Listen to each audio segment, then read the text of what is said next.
Marcos, pinai-impeach na. Naku po, yan kaya ay totoo o yan ay gawa-gawa lang? Naku po, pag-uusapan natin ngayong araw na yan.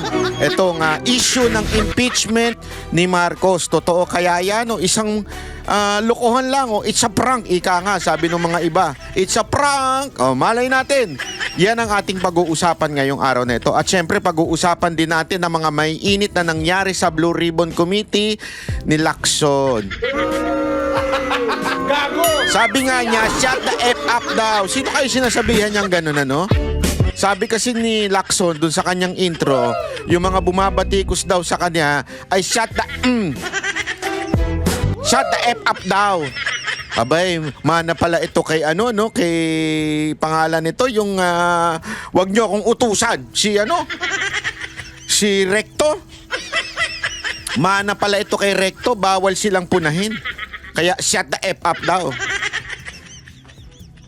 Alam mo, ang inaantay ng taong bayan diyan po sa Blue Ribbon Committee ay yung revelasyon ni Libiste. Pero barabagang dinaanan lang. Naku, pag-uusapan natin yan. At hindi lamang po yung dinaanan lang, ha.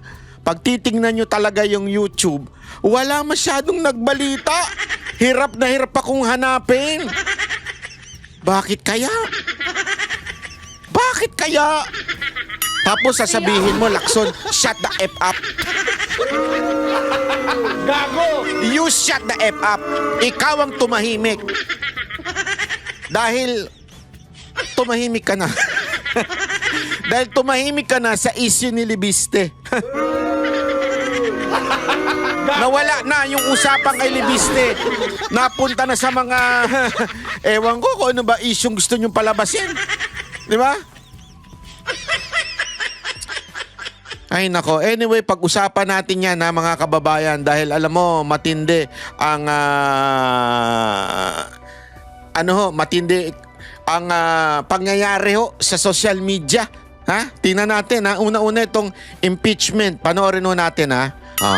Sinampa na sa Kamara ang kauna-unang impeachment complaint laban kay Pangulong Bongbong Marcos. Live mula sa Batasang Pambansa, nangunguna sa balita si News 5 House correspondent Marian Enriquez. Marian, anong basihan ng sinampang impeachment complaint? Jiggy, may iba't ibang grounds nga na nakasaad sa impeachment complaint laban kay Pangulong Bongbong Marcos na isinampa nga kaninang umaga ni Attorney Andre De Jesus. Inendorso ito ni House Deputy Minority Leader at Pusong Pinoy Party List Representative Journey Jet Nisay. Kabilang nga sa grounds for impeachment ang umunoy pag-utos ng Pangulo na isuko si dating Pangulong Rodrigo Duterte sa International Criminal... So linawin natin ha, ang nagsampa ng nagsampa isang abogado. Okay, isang abogado na ayon sa balita ay dating abogado ni First Lady according to politico.com.ph, ha? Gago! Yan ang sabi ng balita eh. Oh. Tapos yun yung nagsampa ng impeachment. Ang nag-endorse ay isang quote-unquote contractor daw, congressman na isang kontraktor. Pero ito matindi dito. Ipapakita ko sa inyo kung papaano etong media ay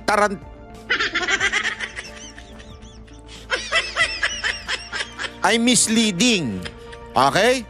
Misleading po. Bakit to? Tuloy natin. Ipe-play ko sa inyo kung bakit ko nasabing misleading tong mga to. Court o ICC. Pati na rin yung umano'y drug addiction. So ayan, tingnan ninyo ha kung ano yung ground of impeachment. Dinikit si Pangulong Duterte doon sa issue ng ICC. Tapos, alam naman natin, doon sa drug addict issue, ayan po ay galing sa mga Duterte at syempre kay Senator Amy.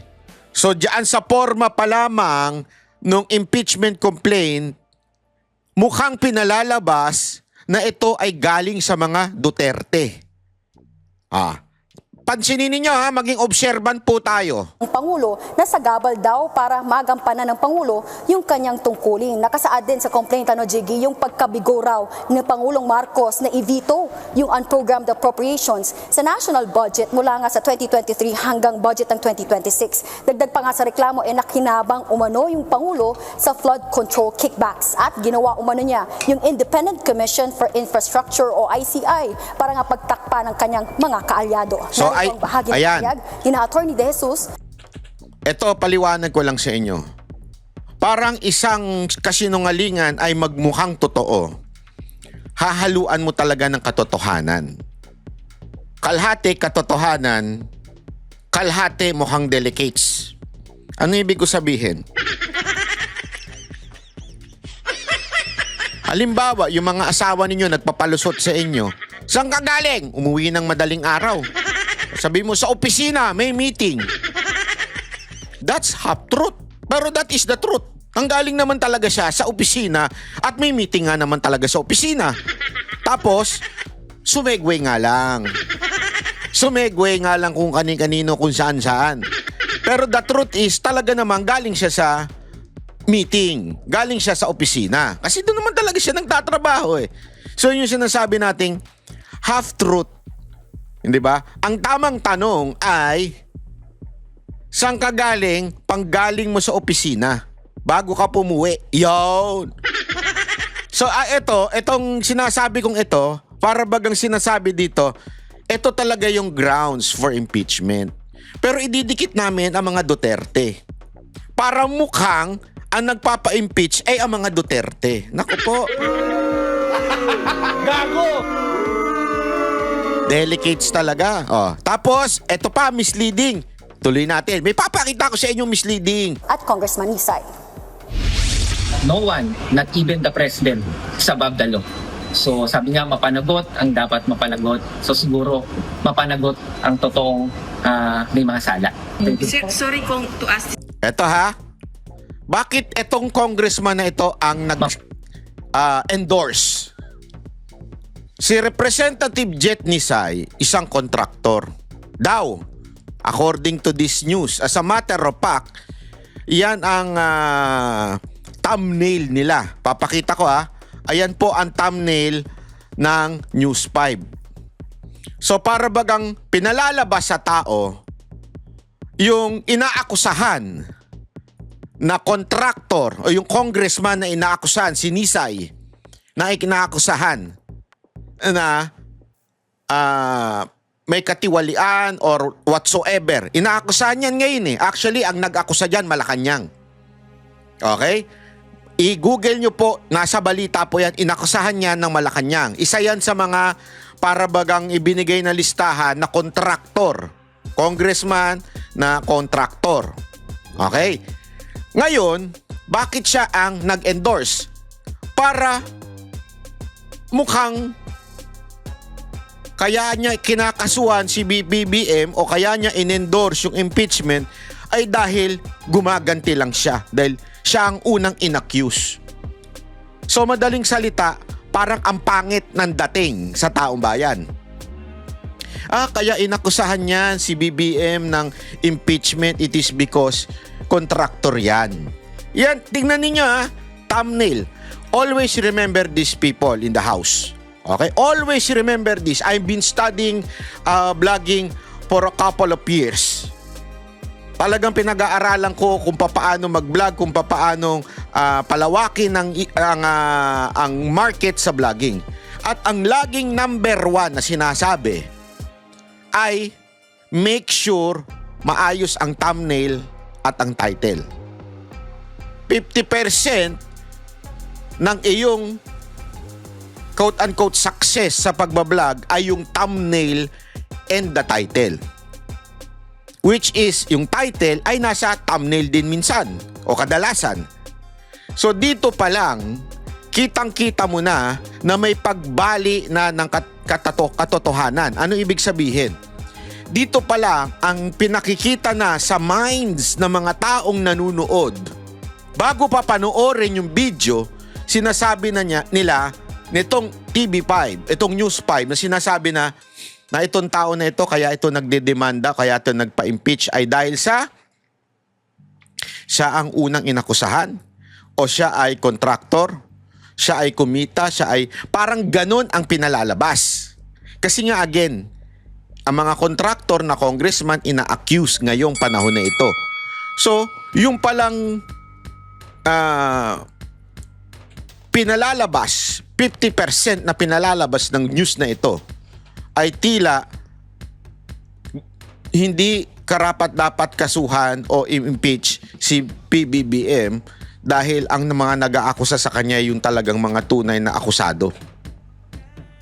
Yan po ang pinalalabas. O, tuloy natin ha.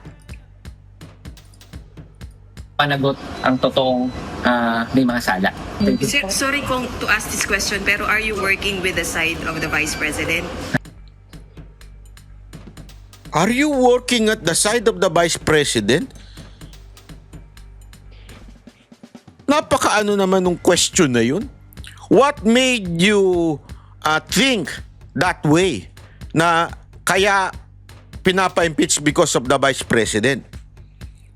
First and foremost, tinanong nyo ba yan nung panahon na in-impeach si VP Sara Duterte? Are you working in the side of the President? Wala eh. Walang ganyan. Eto, inintriga nyo na kaagad. Are you working sa side ng Vice President? Tingnan nyo pa kung paano nila i-insinuate ha. Tingnan ninyo, ipapakita ko sa inyo. No. For some, it might be laughable. For some, it might be trivial. But an allegation that our sitting president might be somehow involved in an addiction of some sort to prohibited drugs should be alarming. At Marian, anong background ni na Attorney De Jesus at Congressman Nisay? Jiggy, 20 taon na ngang nagpa-practice bilang isang litigation lawyer itong si Attorney De Jesus at napag-alaman naman natin na isang contractor ang nag-endorso ng naturang complaint na si Congressman Nisay. Pagmamayari niya yung kumpanyang JVN Construction and Trading at isa nga siya dun sa mga nirekomendahang kasuhan ng plunder at graft ng ICI. Oh, ayan ha. Malinaw, hindi po sa akin ang galing ha. Hindi po sa akin ang galing na inakusahan ng ICI. Galing po yan mismo doon sa reporter. Inakusahan ng ICI etong si Nisay, si Congressman Nisay, si Representative Nisay na kontraktor. Congressman na kontraktor. Dahil nga doon sa pagtanggap ng government contracts habang nakaupo siya sa pwesto. Jiggy. Marian, ano naman ang reaksyon ng mga House leaders sa sinampang reklamo laban sa Pangulo? Jiggy, para kay Senior Deputy Minority Leader Egay Erice, kaduda-duda umano itong motibo ni De Jesus. Siya rin daw kasi yung abogadong nagsampa ng disbarment case laban kay Attorney Glenn Chong, kaugnay nga dun sa pambabastos at physical threats nito kay First Lady Liza Araneta. So ito ang abogado ni Lisa Marcos. Okay? Ay ito, nung sinampahan si Attorney Glenn Chong ng disbarment case.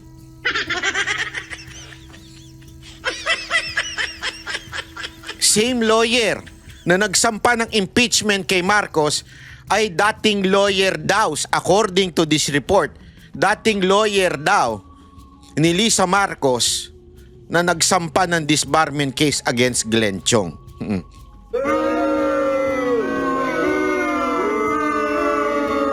Kailangan ko pa bang espelengin? Your guess is good as mine. Sabi nga. Gago! Pag mga ganyan, napapa-English tayo eh. Di ba ho? Ang tindi, di ba? Ang tindi. Sabi ko nga, tangina, di mala naghanap ng ibang abogado. Talagang nagtitipid? Nagtitipid kayo, Malacanang? Marcos, hindi rin daw ito ang parehong grupo na lumapit sa kanya noon. Sabi ni Erice, kasi di ba may lumapit sa kanya, ibang grupo daw ito. Ay, diyan pa lang Brad, amoy na amoy ko na. Ano ibig sabihin? Nung nireveal ni Erice na may planong may mag-impeach sa kanya, may ibang grupo na lumapit sa kanya, napanood ng Malacanang. Putang ina, impeach tayo ah. Unahan na natin. Unahan na natin. Kasi remember, pag inunahan mo yan at na-dismiss yan, meron ng 1-year ban. Hindi mo na pwedeng ulitin yung impeachment. Di ba? So naiisip tuloy ng taong bayan, ito ay isang moro-moro lamang na impeachment. Ibig sabihin, isang, alam mo yon, isinampa ito para ma-dismiss at mailigtas na si Marcos for 1 year. Nako po. Ibig sabihin, next year na uli yung impeachment.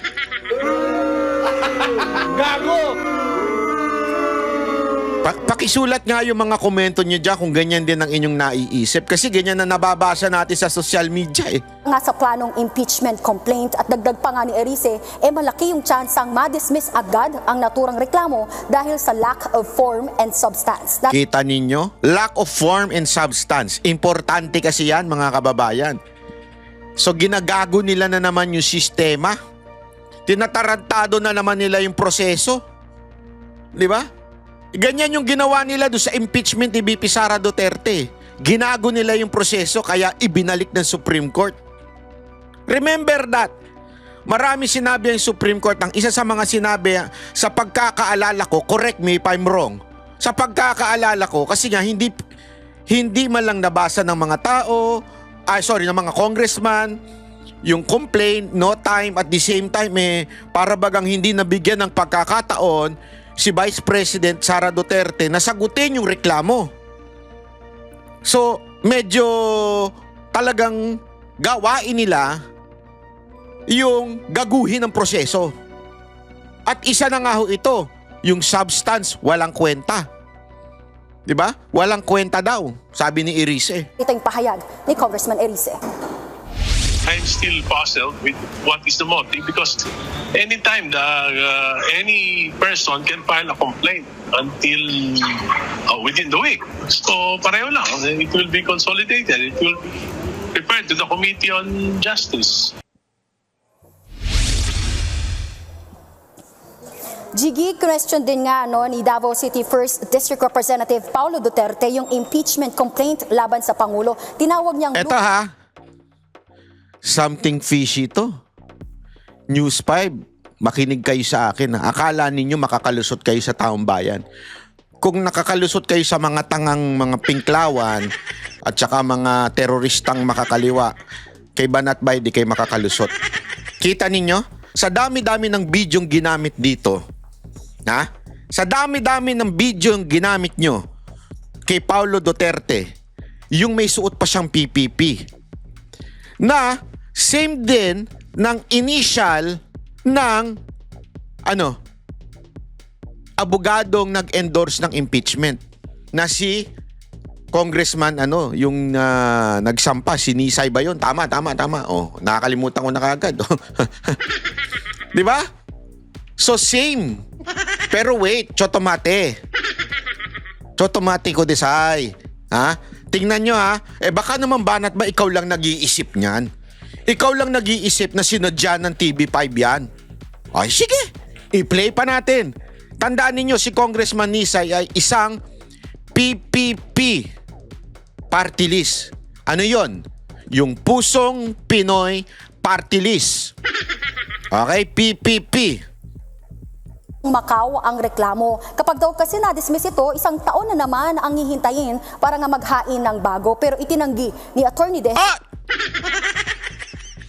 Huli! Huli kayo! News 5. Talagang ipinokus nyo pa yung PPP. Gago! So maituturing ba kayong fake news dahil sa ginawa nyong yan? Or misleading dahil sa ginawa nyong yan? Remember PPP, Pusong Pinoy Party List, yung nag-endorse ng impeachment ni Marcos na si Representative Jet Nisay. PPP Party List. Okay? But, ngunit datapat subalit, iba po yung PPP na suot ni Pulong Duterte. Ibang party list yan. Anong party list yan, mga kababayan? Yan po ay Puwersa ng Pilipinong Pandagat.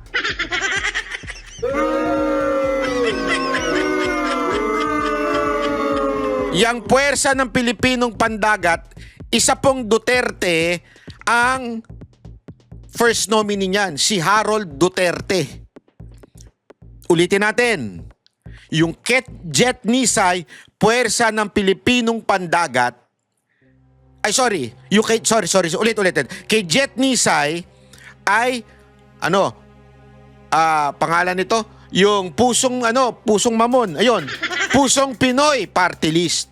Yung kay Pulong Duterte, ay yung kay Harold Duterte.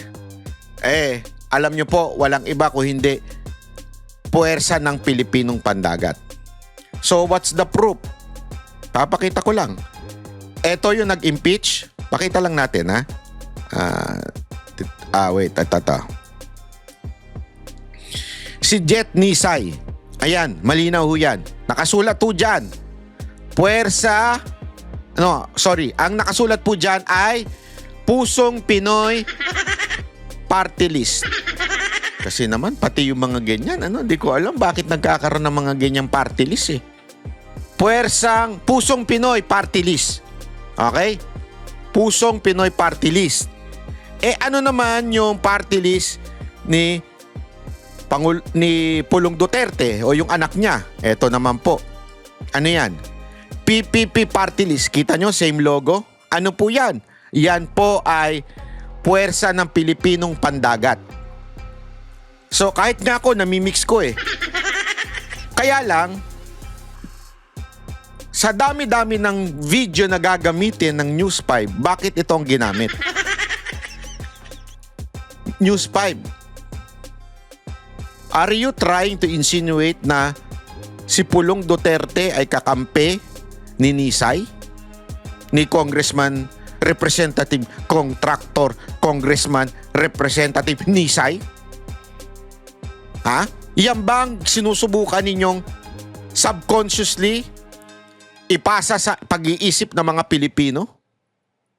Kung makakalusot kayo sa mga tangang pinklawan at mga pingtae at sa mga teroristang makakaliwa, hindi kayo makakalutsot sa mga banateros.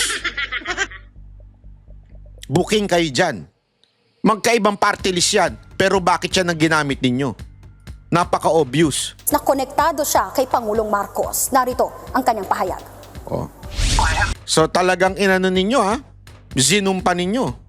No links with the president himself. I've never met either the president. I have never met the president or the first lady. Bakit sabi ng News 5? Kayo daw ay abogado ni First Lady ni Lisa Marcos. So ibig sabihin, sinungaling yung News 5? O kayo ang sinungaling? Hindi. Linawin natin. Diba? Napaka-importanting maunawaan natin ito, mga kababayan. Tuloy. Or the first lady. What does matter to me is that there's a need to hold the president accountable. The grounds are there, and I'm looking forward to an opportunity, an avenue through which to have all these grounds ventilated. Ayan. Jiggy, para naman kay House Speaker Bogie D, walang basehan para ipa-impeach nga itong Pangulo. Aniya, malinaw na ginagampanan ng Pangulo ang kanyang mandato. Jiggy. Marian, ano ang magiging sunod na proseso ngayong natanggap ng Secretary General ang impeachment complaint? Jiggy, ayon sa Secretary General, ay ire-refer na nila ito sa Office of the Speaker. Oras. Wow! Ang bilis! Wow! Ang bilis! Dati, inantay nyo pa umabot dun sa fourth complaint bago nyo ni-refer. Sinigurado nyo muna na talaga may substance yung impeachment complaint. Ngayon, una pa lang, i-refer nyo na kaagad. So, ibig sabihin nun, madidismiss ka agad dyan. Gago! Kang inagaguhan no? Gaguhan talaga no? Tanggap na ng Speaker ay meron lamang silang 10 session days para isalang ito sa order of business. Naku po, in 10 session days, dismiss yung animal na yan. Gago! Wala na. Next year na uli. Kita nyo kung gaano ginagago mga Pilipino? Ano mga kababayan, papayag ba kayong gaguhin kayo ng gobyernong ito, lalong-lalo na dyan sa Kamara? Kung hindi, is-post nyo sa social media. I-share ninyo to yung video na to. Kasi dapat di tayo pumayag gaguhan to.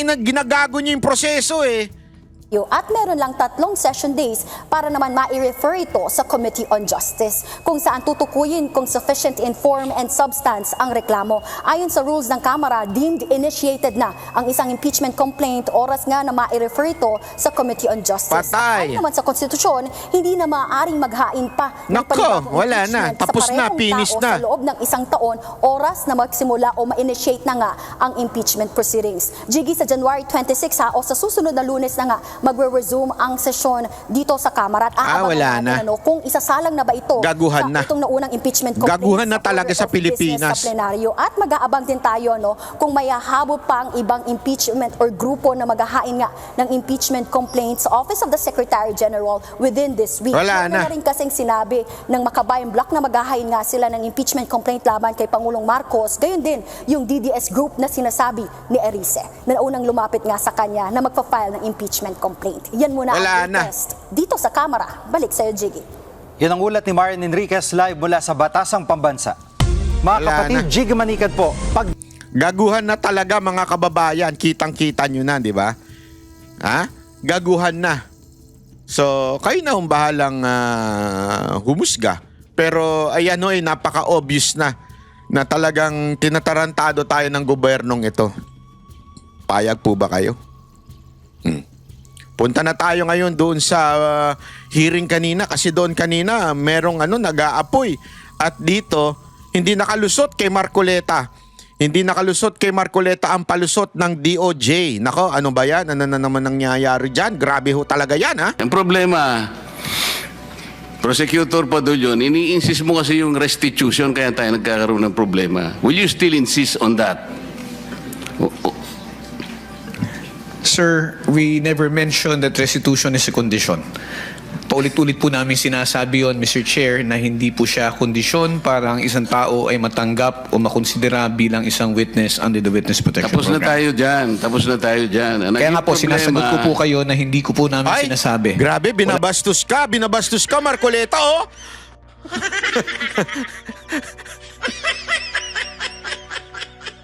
Marcoleta, parang oh. Kayo naman, wag ganun. Hindi naman binabastos. Kayo naman, masyado naman kayong mainit ang ulo ninyo Wag ganun. Wag ganun mga kababayan. Masyado mainit ulo nyo. Po kami sinasabi na restitution is a condition. So I'm not insisting on it, sir. Hindi mo sinasabi ngayon, but when you were talking about a memorandum, yun ang sinasabi mo, there, pwede naming ilagay yung restitution because it is a matter of good public policy. Ano namang klaseng, kaya nga nahihirapan sila Yung Diskaya, to my mind, were the first to apply under the Witness Protection Program. Ang problema, ang sabi ng then Secretary of Justice, now Ombudsman, hindi naman basta-basta ganun. Kinakailangan isaulin ninyo yung ininakaw niyo. Ang problema po doon, kung wala namang wala namang korte pa pong nagsasabi kung talagang sila ay nagnakaw o nakapagnakaw, sino pong magkukwenta nun? Tapos ano yung in-explain ninyo under a certain paragraph of the law, merong memorandum na kung saan magkukomply sila doon, doon yung pinipilit yung restitution. And I think some of the potential witnesses that can be processed under that program, nagsipagbigay na ng kung ano-ano Is that true? Only those who have been admitted into the program actually returned or made the restitution, sir. Why did they do that? They did that because it was their own initiative or you required them to do that? So sinasabi nung taga-DOJ, only daw yung mga natanggap, yun daw ang magre-restitute. Ibig sabihin, magsosole ng pera. So mga natanggap. So parang, una tinatanggi mo na yan ay requirement, pero pag natanggap ka na, kailangan mo isole. So ano ba talaga? Hindi ko na-gets Pasensya ka na taga-DOJ Hindi ko ma-gets Una, tinatanggi mo na requirement yun. Pero ngayon, sinasabi mo pagka ikaw ay napasok na sa WPP, yung Witness Protection Program, kailangan mo nang i-restitute. Kaya nga ang ganda ng tanong ni Marcoleta dito. Oh. It was an agreement between the Department of Justice through the Secretary of Justice, sir, and the Kaya hindi siya makalusot dito eh. Kasi ang gulo nung kanyang sagot. Is that the truth? only those who have been admitted into the program actually returned or made the restitution, sir. Why did they do that? They did that because it was their own initiative, or you required them to do that? So, ibig bang sabihin, pag napasok sa Witness Protection Program, kailangan isoli yung pera? Yan ba requirement or hindi requirement? Yan ang tanong eh. Yan tinatanong eh ni Marcoleta. It was an agreement between the Department of Justice through the Secretary of Justice, sir, and the Agreement daw. witness applicant po. That is the problem. The agreement is based not on the provision of the WPP. So mga kababayan, sinasabing napakalinaw dito. Yung agreement daw, may agreement daw kasi sabi nitong taga DOJ. Yung pinagpipilitan niya between the DOJ secretary and yung tao na gustong pumasok sa WPP. Kasi alam mo, maraming pumupuna kay Marcoleta dito eh. Para daw kinakampihan niya si Diskaya. I don't think so. That's not the point here. Ang problema kasi, kaya paulit-ulit ko sinabi, pinost ko nga ito sa TikTok, pinost ko rin ito sa YouTube ko. Eto, makinig kayo. Any person na nag-commit ng kasalanan or quote-unquote corruption, basta wag lang ituro si BBM o di kaya si Romualdez pasok sa WPP. Nagiging bayani basta wag idadawit si Marcos at si Romualdez. Ganyan na nangyari doon sa mga DPWH official na aminado naman sila na nagnakaw, na meron silang porsyento. Yun nga yung nakakapagtaka eh. Aminado ito, mga to, ginawa ninyong witness ngayon. Bakit? Kasi nga, hindi itinuro si Romualdez, hindi itinuro si Marcos. Again, bahala kayo dyan kasi nasa Witness Protection Program nyo yan. Pero ito ang point. Bakit selective? Nung si Diskaya na tinuro si Marcos, si Romualdez, hindi nyo pinayagan. So ibig sabihin nun, double standard ang ginagawa nitong DOJ. Pagka tinuro mo si Romualdez, out ka sa WPP. Pero pag nagturo ka ng iba, katulad nito si Bernardo na tinuro ang iba, wag mo ituturo si Romualdez, wag mo ituturo si BBM, magturo ka na lang ng mas mataas sa'yo. Kasi ganito kung bakit ako na busit dyan sa ganyang klaseng proseso. Bakit? No choice si Bernardo kung hindi magturo ng ibang mas mataas o mas sabi nga mas nag-commit daw ng crime. So ikaw ngayon, na yung halimbawa lang, alam mo talaga na si Romualdez ang punot dulo nito. Paano ka ngayon lalagay sa WPP? Kailangan maghanap ako ng ituturo na iba. O sino pa bang mas mataas dyan na mas skandaloso? Walang iba kung hindi yung mga nakulong na dati. Na ngayon ay talaga namang sila ay acquitted po. They are acquitted by the court. Before, kasi nga po, sila ay persecuted dahil against sila kay Pinoy. Si Senator Bong Revilla Jr., against po siya noon sa mga dilaw. Tandaan nyo ito. May ano ho siyang, hindi siya sumunod kay Pinoy. Kaya pinakulong siya. At na-acquit siya ng korte. Don't ever forget na ano ibig sabihin nun? Gawa-gawa ang lahat ng mga akusasyon sa kanya noon. Ngayon, easy target na siya.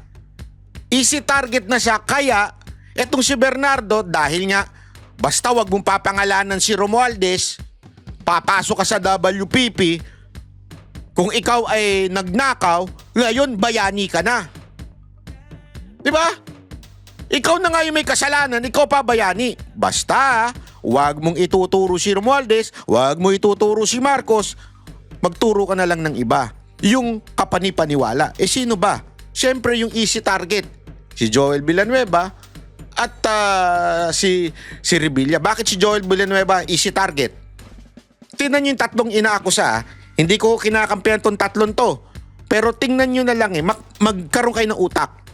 Si Jinggoy at saka si Revilla, pareho silang nakulong at na-acquit. Okay? Si Villanueva, taga Bulacan. Alam naman nating yung Bulacan ng isa sa quote-unquote masasabi nating malalang flood control. Di ba? Na ghost project. So silang tatlo, madali silang target. So ituro mo na lang yung tatlo na yan, sikat pa yung mga siyempre artista yung dalawa. So sikat yan. Yung isa, anak ng pastor, sikat yan. It will be an issue. Pag naging issue yan, mawawala na yung kay Romualdez. Gago! Kaya nga kung seryoso talaga ang DOJ dito, bakit sinasabi ni Marcoleta, bakit hindi nyo pinapayagan ang Diskaya? Again, simple, very simple reasoning. Ano ho yun? Kasi si Diskaya, itinuro si Romualdez. Ganun lang kasimple. Sabi ko nga, kung sinasabi ng WPP, it cannot be a condition. Kahit nasa memorandum, huwag mo ipipilit. Hindi po pwede yun eh. Kaya sinabi ko sa iyo earlier, and I think I should tell it again to you, sabi nating mga abogado, the spring cannot rise higher than its source. Yun. The law itself is the source. Ang spring, yung memorandum mo. Pinipilit mong ilagay sa memorandum yung restitution eh. O kaya merong ako nababalitaan, parang meron ng gustong umatras. Magkano ibibigay? At kanino ibibigay? Sino mag-a-account nun? Sino nagsabi nun na kung mangungulekta kayo sa DOJ? Di ba abuse of discretion yun, Mr. Padulyon? No, it is not, sir. What is it? It is not abuse of discretion. What The is parties, if I may be allowed to answer, Yes, sir. what is it? Yes, sir. If the parties both agree to the terms and conditions contained in the memorandum of But you agreement, cannot there is no impose an abuse. agreement. If you cannot impose an agreement which is not required by the law, especially if you will put restitution there. How can you do that? Mr. Chairman, sir, yung restitution po, yung memorandum of agreement is a product of an agreement between both the Secretary of Justice, representing the DOJ and the WPP, and the witness applicant. Wala pong abuse doon kung pareho po sila nagkasundo. Paulit-ulit na po namin sinasabi. At paulit-ulit ko din isasagutin. Paano ko hindi nagkasundo? Paano ko sinabi nung applicant, ay ayoko. Kasi wala pa namang court ruling, papayagan nyo ba? So, pasensya ka na po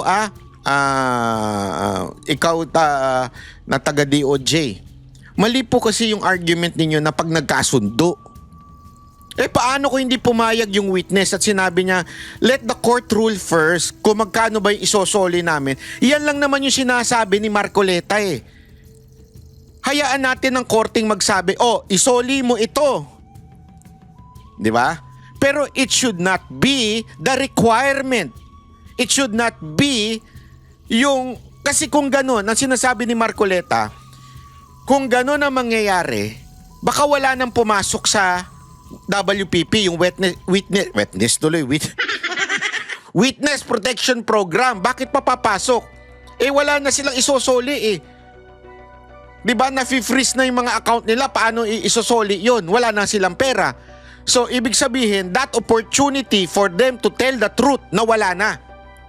Because, ang reasoning nyo, kailangan mo nang magkasundo sila. Paano nga kung wala eh? Yun na nga yung sinasabi, kaya pasensya na po kayo sir ha.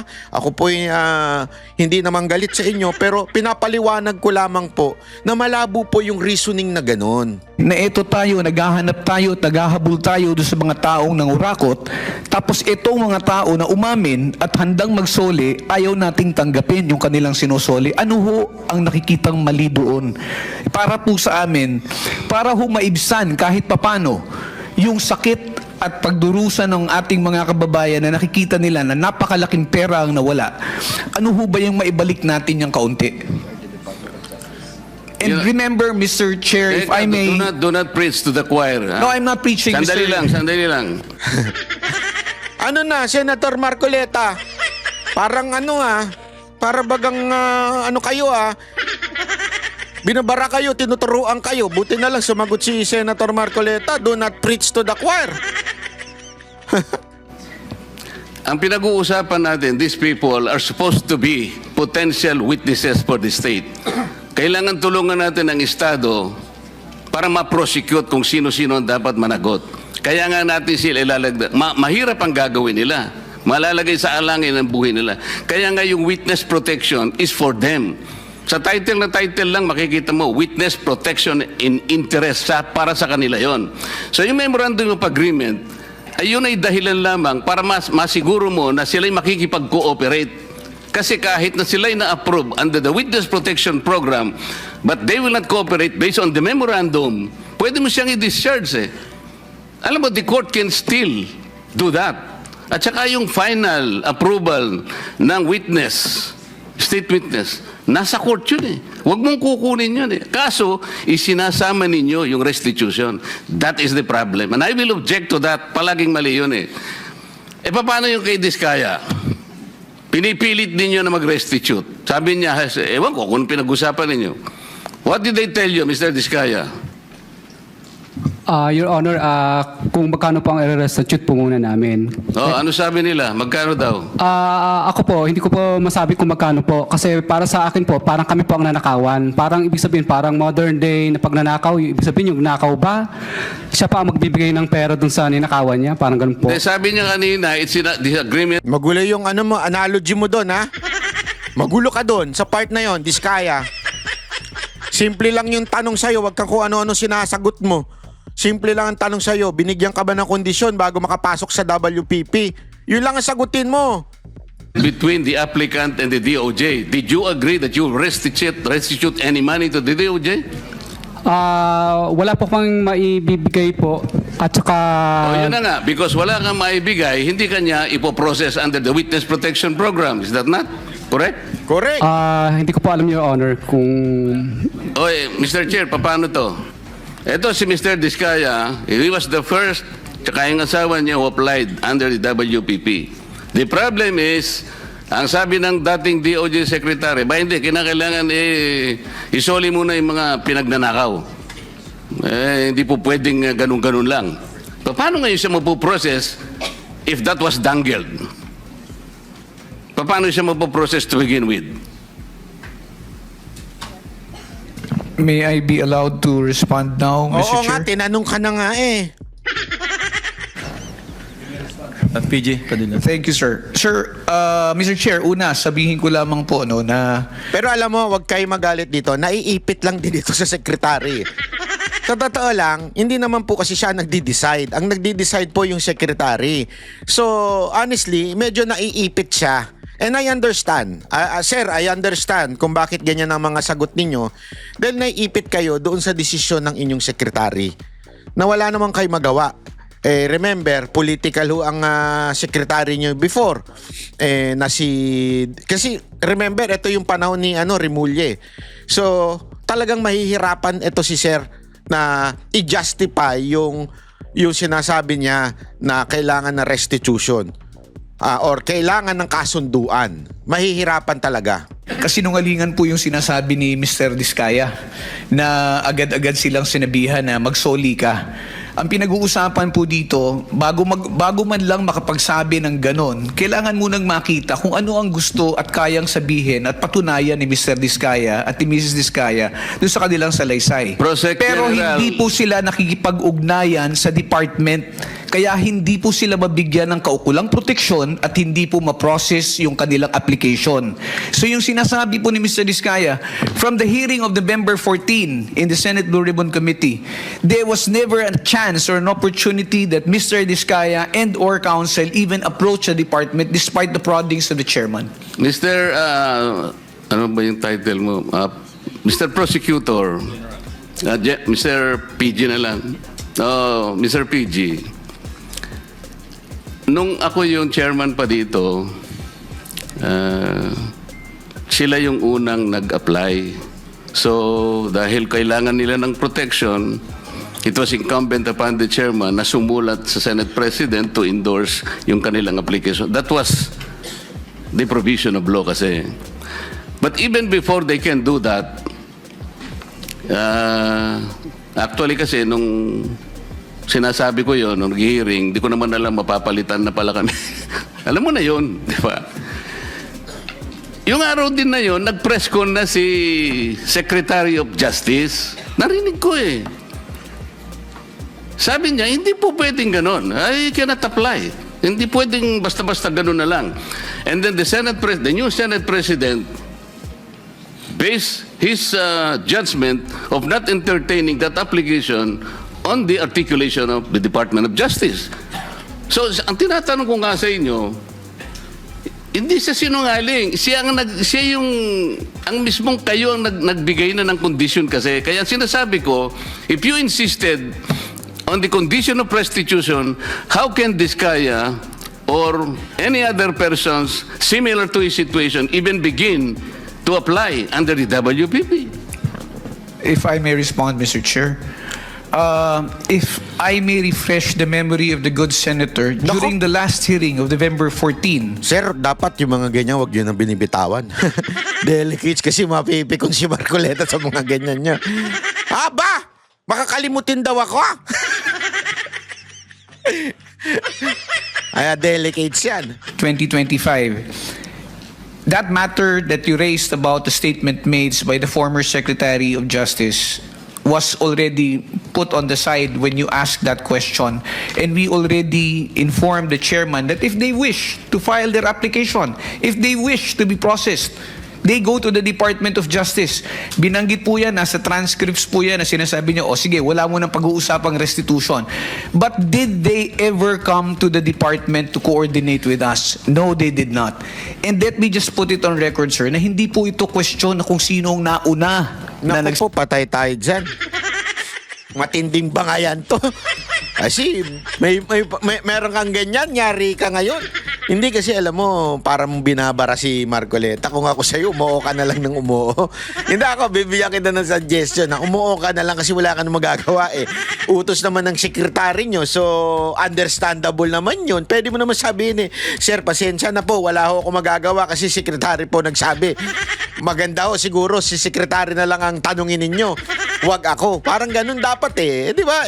Wala eh. Yari ka ngayon. Patay tayo dyan. Salita. Hindi po ito question kung sino yung naunang nagbanggit ng napakaraming pangalan kung hindi rin naman nila kayang suportahan ng ebidensya at wala rin naman silang mabibigay na magpuprove o magpapatunay doon sa kanilang mga sinasabi. Yan po ang kailangan naming suriin.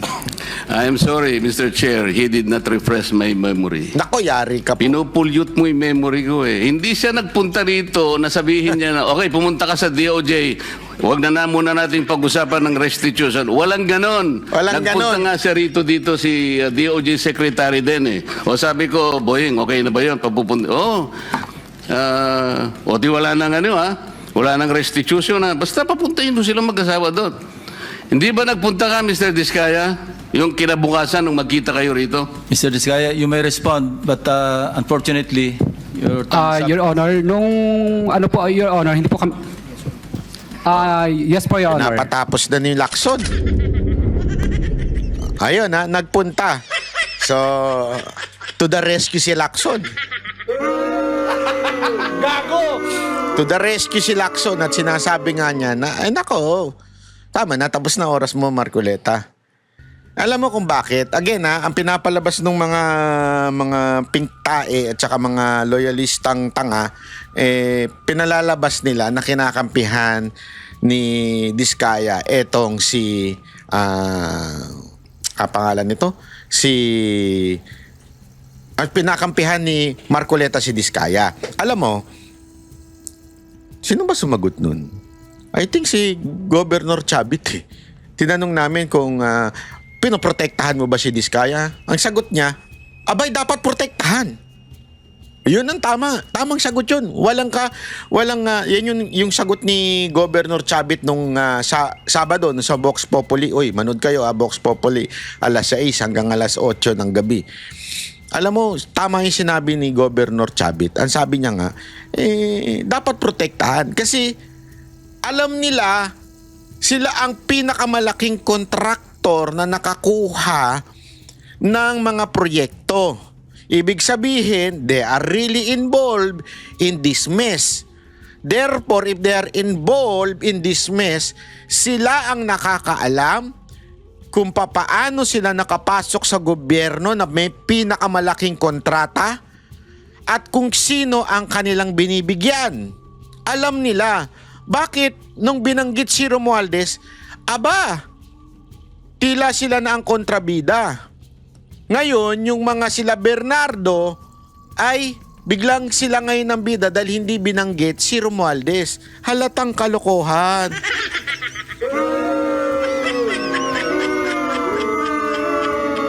Alam nyo mga kababayan, this is something that we really have to look at, 'di ba? Kasi sabi ko nga ho sa inyo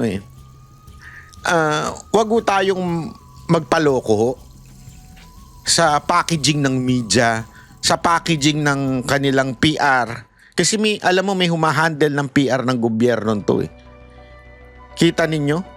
Nawala na yung sisi kay Romualdez, na nahimik na yung issue kay Romualdez. Ang nawala na yung kinaugnayan ni Marcos. Remember there are people linking the president, the first lady, and even the son of Marcos on this issue. Bakit nawala na yun? Kasi nga, magturo kayo ng iba, gumawa tayo ng napakaraming issue, katulad ng, hindi ko sinasabing wag nating pagtuunan ng pansin, pero napakadaming isyung itinatapal. 'Di ba? Ang focus wala na. Eto nga kay Libiste. Tingnan ninyo kung paano gumalaw tong mga pinklawan tsaka mga dilawan Ang kini-question pa nila ngayon ay kung paano nakuha ni Libiste yung listahan. Instead, yung laman ng listahan. Sandali nga lang siya pinagsalita Sa haba-haba ng dapat siya ang laman ng Senate hearing Siya dapat ang laman, yung busisiin lang lahat ng sinasabi niya. Hindi, sandali lang siyang pinagsalita. Tapos ang binusisi pa, paano mo nakuha yung source mo? Ikaw na yung nagsasabi ng totoo, kini-question pa kung paano mo nakuha yung source mo. Di ba? Yes, Mr. Chairman, has the committee established how the list was acquired? Kita nyo, si Bam Aquino. Naku, sabi ko sa inyo peke ito mga to Hindi pa. Nakapagkwento na ba si Congressman Libiste? May we know, Congressman Libiste, how you acquired the list? On September 4, with Yusek Cabral, after she had a phone call on speakerphone with Secretary Vince Dizon, and I also had my phone on speakerphone, and I believe that my mother also spoke with Secretary Vince Dizon that night. And Secretary Vince Dizon said that these are public documents and that all of them can be shared not only with me, but with the public. And were these given to you as a printout, or was this a file that was emailed to you? The printout that I have sent there with a timestamp September 9, 6:03 p.m. was a hard copy, and I also got a soft copy of that printout. From the office of Yusek Cabral, with Yusek Cabral present. Okay, so yung email na pinanggalingan nung listahan is from a government employee or from an official email of the DPWH? Soft copy was given to me. Sorry, USB ba, or it was Yes. emailed to you? USB. Okay, so may binigay sa yung hard copy at may binigay sa yung USB with all of these files. Yes, my USB. was the one that got the files. Okay, so binigay mo yung USB mo kay Undersecretary Cabral at kinopya niya from her computer. It was my USB from their computer in the presence of Yusek Cabral. Yes, but you have to. We just want to establish how the information arrived to the committee, no? So could you share with us how it arrived here? So binigyan ka ng hard copy, and how did you get the soft copy? In the presence of Yusek Cabral, I asked if I could get a soft copy of it, and my USB, after a few minutes, because it wasn't readily with me, was brought by my staff, and it was also seen on CCTV that we were coming in and out of the office. And that time, Yusek Cabral was with us, and that was after a phone conversation with Secretary Vince Dizon. Okay, so yung USB mo mismo, nilagay mo sa computer ni Yusek Cabral, and you transferred the file to your USB. In the Correct. office of Yusek Cabral. In her computer. In the planning services office computer. Okay. So, ibig sabihin yan, there should be a copy in DPWH as well because may pinanggalingan yung files na yon. Correct, Congressman Levis, no? Yes, and after your line of questioning, Mr. Senator, I also have here the names of the encoders that are also noted on each line of the file. So, DPWH can verify. I don't think you can verify that right now by just looking at the hard copy. The best way to verify is to go back to your computer, check it there, and makikita kung totoo nga ba ito. Correct, no? Yusek, Mr. Chair, can we share our version of what transpired last September 4? Now, what was reported to us that happened September 4 was that when Congressman Leviste came to DPWH and he was asking for the district allocation, per district budget allocation. And this was the one authorized by Secretary Dizon. And that's the second batch of documents given to us, shown to us, and which we are validating. Afterwards, what was reported was that the Congressman Leviste went to the computer and got files from Secretary Cabral's computer. We are not certain what files were acquired. Right after that, we secured the computer. It was sealed off, taken off to ensure that it remains intact and hindi na po siya matamper. And last December, the Ombudsman issued a subpoena, including that CPU, which we immediately turned over to the Ombudsman on the same day, including all printouts of the letter request in his office. And as of this moment, that CPU, which remained untouched as of September 4, is with the Ombudsman. So only the Ombudsman can actually verify. Is that what you're saying, Yusek Bernabé? That is correct, Mr. Only the Ombudsman can verify because the computer is with them. That is correct, Mr. Chair. Correct, no? Thank you, Congressman Mr. Leviste Chair. would like to respond. May I also kindly add that I believe there are two other groups that also have soft copies of this same file. One is the office of Senator Lacson, who I understand obtained it from the lawyer of the family of Yusek Cabral. And the second is Billionario News Channel, who must have obtained it from some other source within DPWH separate from me. And I have seen another soft copy of the file, which has a slightly different file name than my file, and it is, as I have seen, exactly the same. So the public can be assured that it's not solely reliant on my copy of the file because there are multiple groups that also have a copy of the file. Mr. Chair. But was just to clarify, the files that Nakita nyo na? Ang tindi ng issue, no? Ang issue kung paano niya nakuha. Hindi yung laman ng files. Yeah? Kaya sabi ko nga sa inyo, tangina moro-moro na lang tong ginagawa nila na to. Talagang ipipilit nilang iiwas sa mga, ewan ko ha, eto ako may nararamdaman ako. May nararamdaman ako. Nga?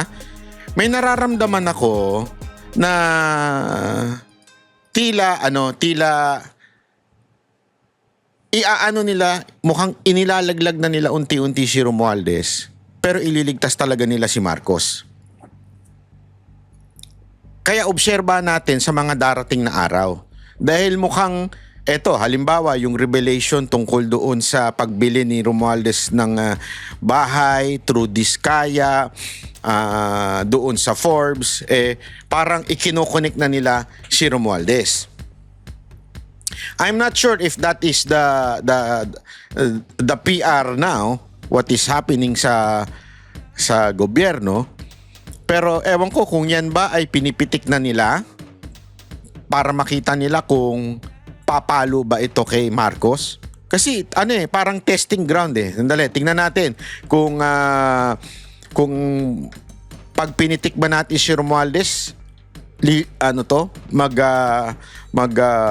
ba ito kay babanda ba ito kay kay BBM. Ngayon may mga impeachment na tila pinalalabas sa mga Duterte o may contractor, isipin nyo may congressman na contractor na galit kay BBM. Ibig sabihin, in-impeach si BBM. So, tama ang ginagawa ni BBM kasi may mga contractor na tinatamaan, parang ganun ang pinalalabas. Yeah? Tapos yung sinasabi naman ni Tiangco, tama yung sinabi ni Governor Chavit eh. Yung sinasabi niya na si Tiangco, parang yung pinagalitan daw ni BBM si Romualdez. Para bang iniiwas talaga si BBM, hinihiwalay si BBM kay Romualdez. So, sa tingin nyo, ganun na nangyayari ngayon? Komento kayo dyan. Para malaman natin kung ano ba talaga ang pulso ng taong bayan. Sabi nga Vox Populi, Nuko-nukoluli. Para malaman natin kung ano ang inyong nasaloobin kasi alam mo importante dito ang boses ninyo. Ang sa social media, importante ang boses ninyo. Hindi lamang po ang boses ng vlogger. 'Di ba? Kasi kung nakasanayan natin sa news na yung news lang ang nagdidikta ng kwento, sa social media, kayo ay kasali doon sa kwento. Kayo mismo ang nagdidikta at nagbibigay ng pulso. Kaya kayo nakaka-comment. That is ito, lagi niyong tatandaan. Minsan nilalanglang lang natin yung comment section. Huwag po natin ilalanglang yan. Ang comment section napaka-importante po para malaman ang pulso ng taong bayan. Huwag niyong pahintulutan yung mga bayaran troll nila, yung kanilang opisina, yung kanilang troll office ang magdikta ng kwento sa loob ng comment section. Kasi napapansin ko na yan Kahit dun sa bagong account ko sa FB, pagka nagpo-post ako, bumipitik ako ng konti kasi ayoko na mag-politika doon kasi walang kwenta yung FB, sa totoo lang. Kaya pitik lang nandun. Pag pumitik na ako, kahit nga walang relasyon tungkol masyado kay Marcos, talagang binabantayan ako ng mga troll. Nakabantay sila. Alam nila na pag bumana tayo doon, iiyak yung mga amo nila. Kaya nakabantay sila doon. Kaya importante yung comment ninyo. Dapat magko-comment kayo sa mga videos. Ito'y inyong power, ika nga. Kaya wag nyo inilalang lang yung power na yan. That power is so powerful. Ay, lupit mo Banat Bay. Hindi, totoo po. That power is so powerful. Diba? Matindi yung na yan, yung comment section. Okay? So mag-comment kayo at baka pwede na rin mag-subscribe po kayo. I-share nyo na rin ito sa mga kababayan natin. Maraming salamat po.